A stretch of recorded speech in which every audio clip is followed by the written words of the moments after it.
사랑합니다, 행복님. 오늘도 찾아주셔서 감사합니다. 살다 보면 내가 이렇게 살려고 은퇴한 건가? 문득 이런 생각이 드는 날이 있습니다. 젊었을 땐 하루 24시간이 모자랐습니다.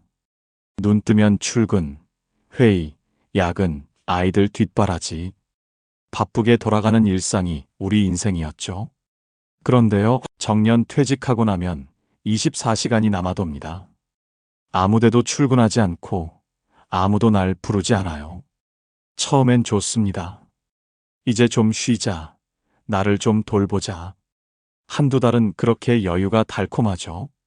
그런데 문제는 그 달콤함이 곧 공허함으로 바뀐다는 겁니다. 이제 뭐 하지?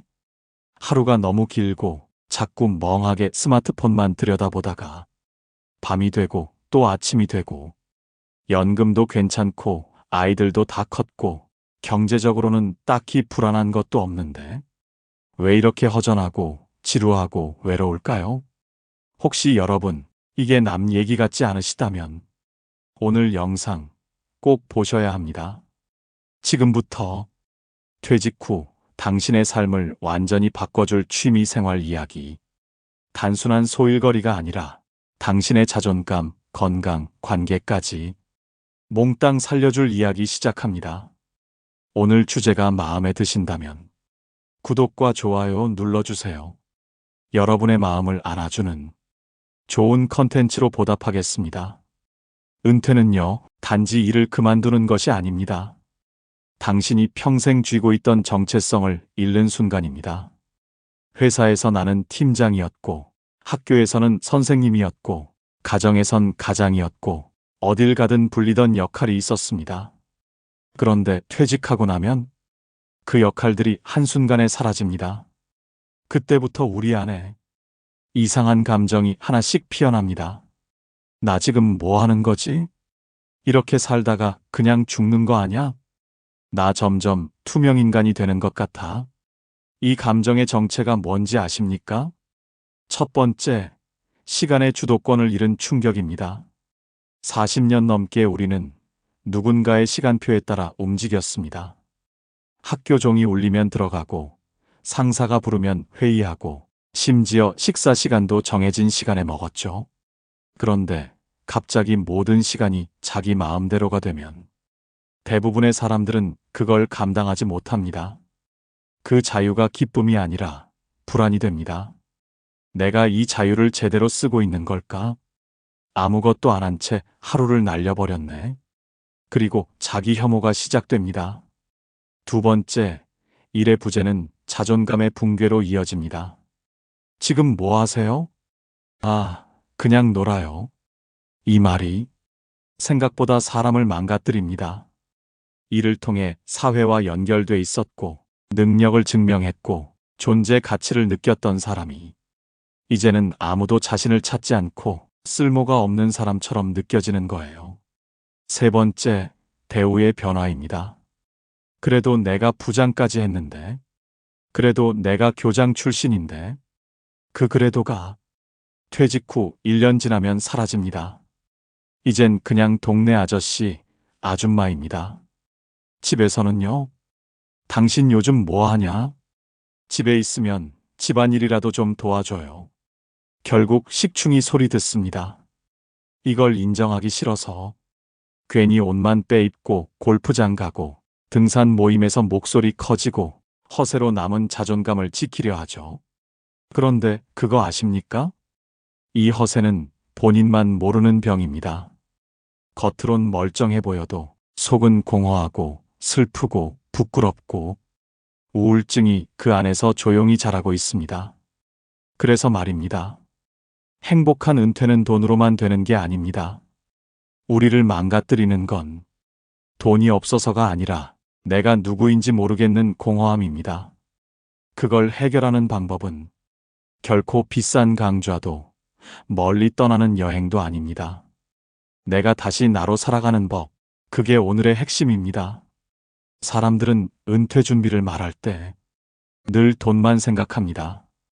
연금은 얼마나 받냐? 퇴직금은 어떻게 굴릴 거냐? 노후 자금 몇 억이면 괜찮냐? 물론 돈 중요합니다. 하지만 그게 다는 아닙니다. 진짜로 잘 사는 사람들, 돈이 많은 사람이 아니라 자기 일이 있는 사람입니다. 돈이 없으면 하고 싶은 것도 만나고 싶은 사람도 하나둘 포기하게 됩니다. 하지만 반대로 돈만 있다고 해서 행복하지는 않아요. 경제적 안정은 기본값입니다. 그 위에 뭔가를 더 얹어야 삶이 재미있어집니다. 퇴직 후 무너지는 사람들 보면 공통점이 있습니다. 아픈 순간 모든 게 끝납니다. 걷기도 싫고 만나기도 귀찮고 자기 자신에게도 짜증만 납니다. 건강은 노후의 자유를 지켜주는 지문입니다. 건강해야 여행도 가고 친구도 만나고 취미도 배우고 심지어 손주도 봐줄 수 있습니다. 그래서 말씀드립니다. 운동은 취미가 아니라 생존 전략입니다. 그리고 이제 진짜 핵심이자 가장 중요한 한 가지, 바로 내가 매일 일어나는 이유입니다. 돈이 있고 건강해도 할 일이 없으면 인생은 무너집니다. 그 할 일은 꼭 돈을 버는 직업일 필요 없습니다. 하지만 내가 내 시간에 의미를 부여하는 행위는 반드시 있어야 합니다. 오늘은 어떤 글을 쓸까? 어떤 사진을 찍을까? 누구와 어디를 걸을까? 어떤 모임에 나갈까? 이런 질문이 있는 사람은 노년이 외롭지 않습니다. 정리하겠습니다. 돈은 삶의 기반이고 건강은 삶의 조건이며 내가 할 일은 삶의 이유입니다. 이 세 가지 중 하나라도 비면 노후는 쉽게 무너지고 그 공백은 우울로 채워집니다. 하지만 세 가지를 균형 있게 준비한 사람은 인생 2막을 진짜 나로 살아갑니다. 그럼 이제부터 어떻게 그 인생 2막을 시작할 수 있을지 조금 더 구체적인 이야기를 해보려 합니다. 사실 많은 분들이 이렇게 말씀하세요. 그럼 내가 뭘 해야 하냐고요? 뭘 해야 하루가 좀 살아있는 것 같고 내가 다시 살아있는 사람처럼 느껴질까요? 그 해답은 의외로 가까운 데에 있습니다. 바로 취미입니다. 이제부터 말씀드릴 이 7가지 활동은 그냥 시간을 때우기 위한 취미가 아닙니다. 심심해서 시작했지만 진짜 인생을 바꿔놓은 시니어들의 이야기입니다. 먼저 등산입니다. 등산은 단순한 운동이 아닙니다. 몸을 움직이고 땀을 흘리고 한 발 한 발 오르다 보면 쌓였던 스트레스가 내려가고 무너졌던 자존감이 올라옵니다. 비 오는 날 푹 맞은 몸을 이끌고도 산에 올라야 하루가 버틸 수 있다고 말한 한 어르신의 말이 잊히질 않습니다. 산에선 누구든 이름 대신 인사를 나누고 동호회에 들어가면 자연스럽게 관계도 생깁니다. 무엇보다 돈이 거의 들지 않습니다.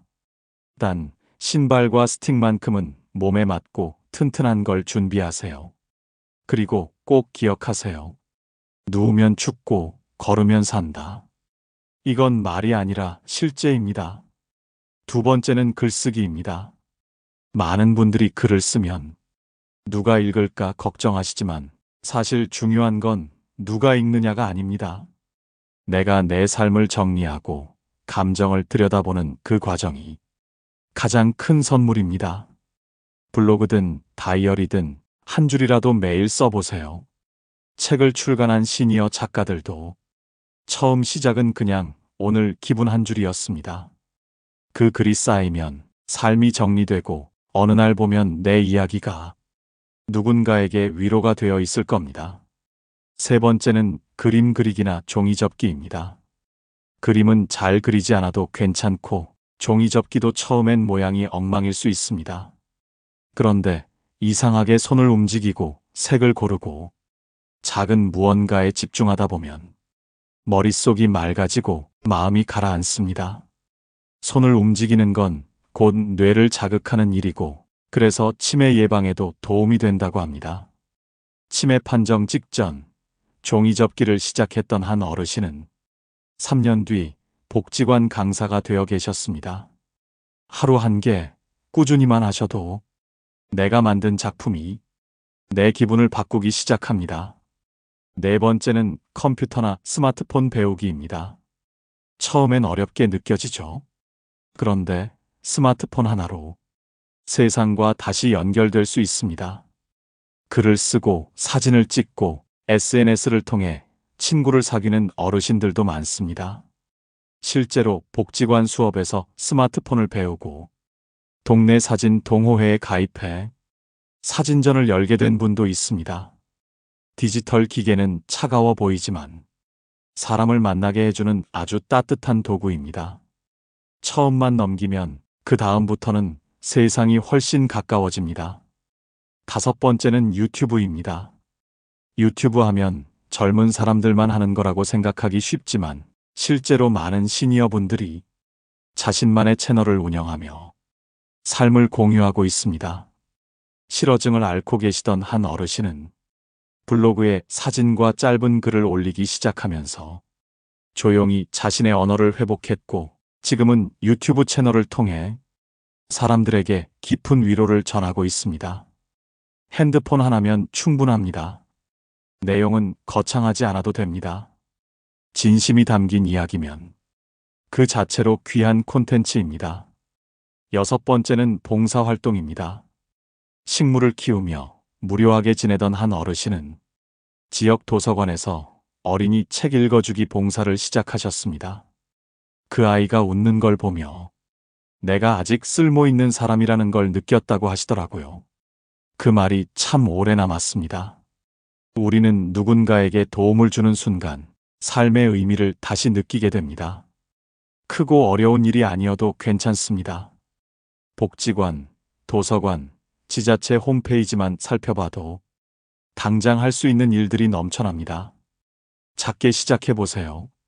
그 작은 나눔이 내 마음의 공허함을 천천히 채워줄 겁니다. 마지막 일곱 번째는 경매나 주식 같은 소액 투자입니다. 듣자마자 거부감 드시는 분들 많으실 겁니다. 하지만 그건 투기나 한탕이 아니라 공부하고 계획하며 작은 돈으로 나를 다시 훈련시키는 일입니다. 퇴직 후 오피스텔 한 칸에서 경매 스터디를 시작한 4명의 친구들이 함께 종잣돈을 모아 작은 경매 낙찰부터 성공하며 지금은 각자 월세 수익을 만들고 계십니다. 하루 30분씩 경제 공부를 하다 보면 머리가 또렷해지고 목표가 생기고 사는 재미가 다시 살아납니다.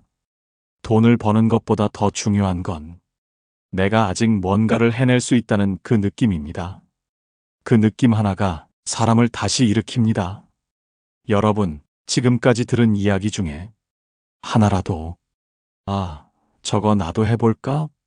싶은 게 있으셨다면 이미 변화는 시작된 겁니다.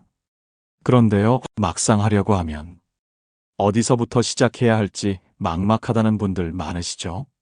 그래서 오늘은 내 취미를 제대로 찾고 지속할 수 있도록 도와주는 아주 실용적인 방법 2가지를 알려드리겠습니다. 첫 번째는 인생지도 그리기입니다. 종이 한 장 꺼내세요. 가운데에 이렇게 적습니다. 지금 내가 가장 원하는 것, 지금 당장 뚜렷하게 떠오르지 않더라도 괜찮습니다. 그저 마음 가는 대로 요즘 내가 자꾸 생각하게 되는 것, 자꾸 눈이 가는 것, 그런 걸 한 줄 써보세요.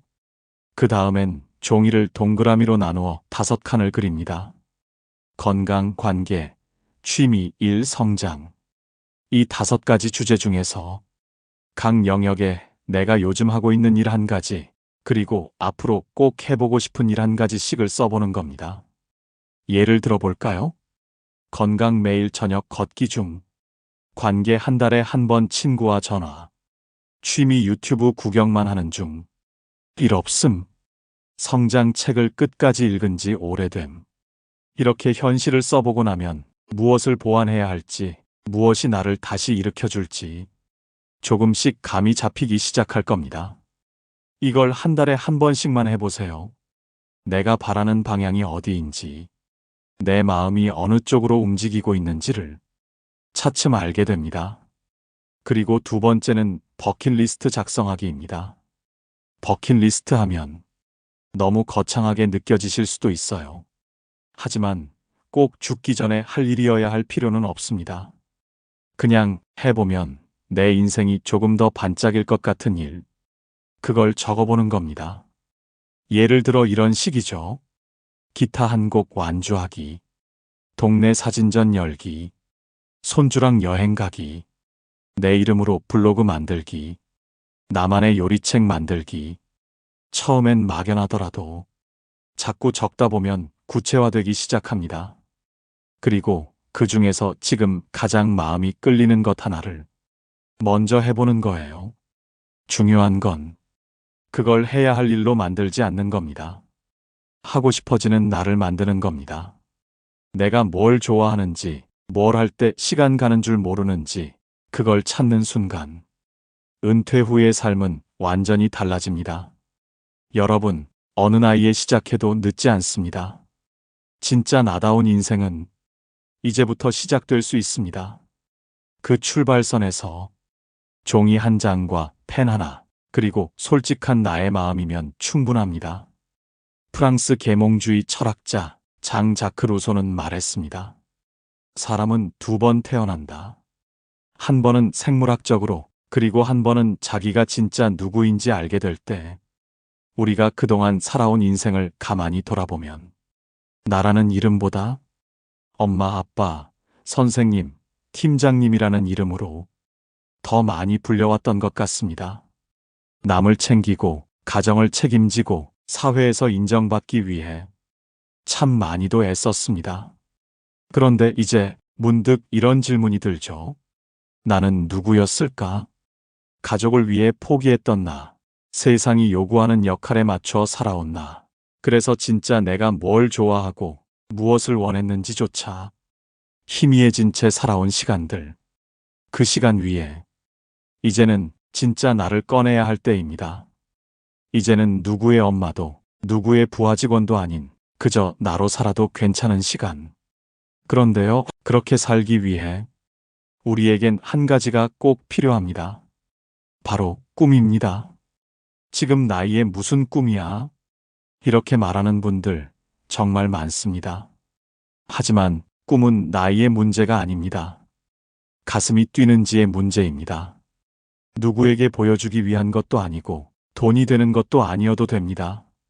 그냥 나에게 의미 있는 일, 매일 아침 일어나게 만드는 어떤 이유. 그게 바로 노년의 꿈입니다. 예전처럼 크고 거창할 필요도 없습니다. 내가 좋아하는 음악을 매일 듣는 것. 손주를 위해 옛 이야기를 동화책으로 써보는 것. 사진을 모아 나만의 앨범을 만드는 것. 그게 바로 꿈입니다. 그리고 그 꿈은 삶을 단단하게 바꿉니다. 하루가 다시 기대되고 표정이 달라지고 내 안의 에너지가 다시 흐르기 시작합니다. 꿈을 가진 노년은요, 기억이 줄어도 체력이 줄어도 존엄을 잃지 않습니다. 내가 나를 살아가는 감각, 그 감각이 우리를 지켜주기 때문입니다. 그러니 이제 다시 꿈꾸셔야 합니다. 하고 싶은 일이 생기면 용기 내 한 발 내딛어 보세요. 완벽하지 않아도 괜찮습니다. 남들보다 느려도 괜찮습니다. 중요한 건 지금 이 순간 내가 다시 움직이기 시작했다는 것. 여러분, 이제부터는 더는 남의 인생이 아니라 나의 인생으로 채우는 시간입니다. 그리고 그 삶을 진짜 나로 살아가는 모든 분들을 저는 진심으로 응원합니다. 이제 진짜 여러분만의 두 번째 인생이 시작됩니다. 여러분, 지금 당장 내일 오전 10시에 무엇을 할지 한 가지만 적어보세요.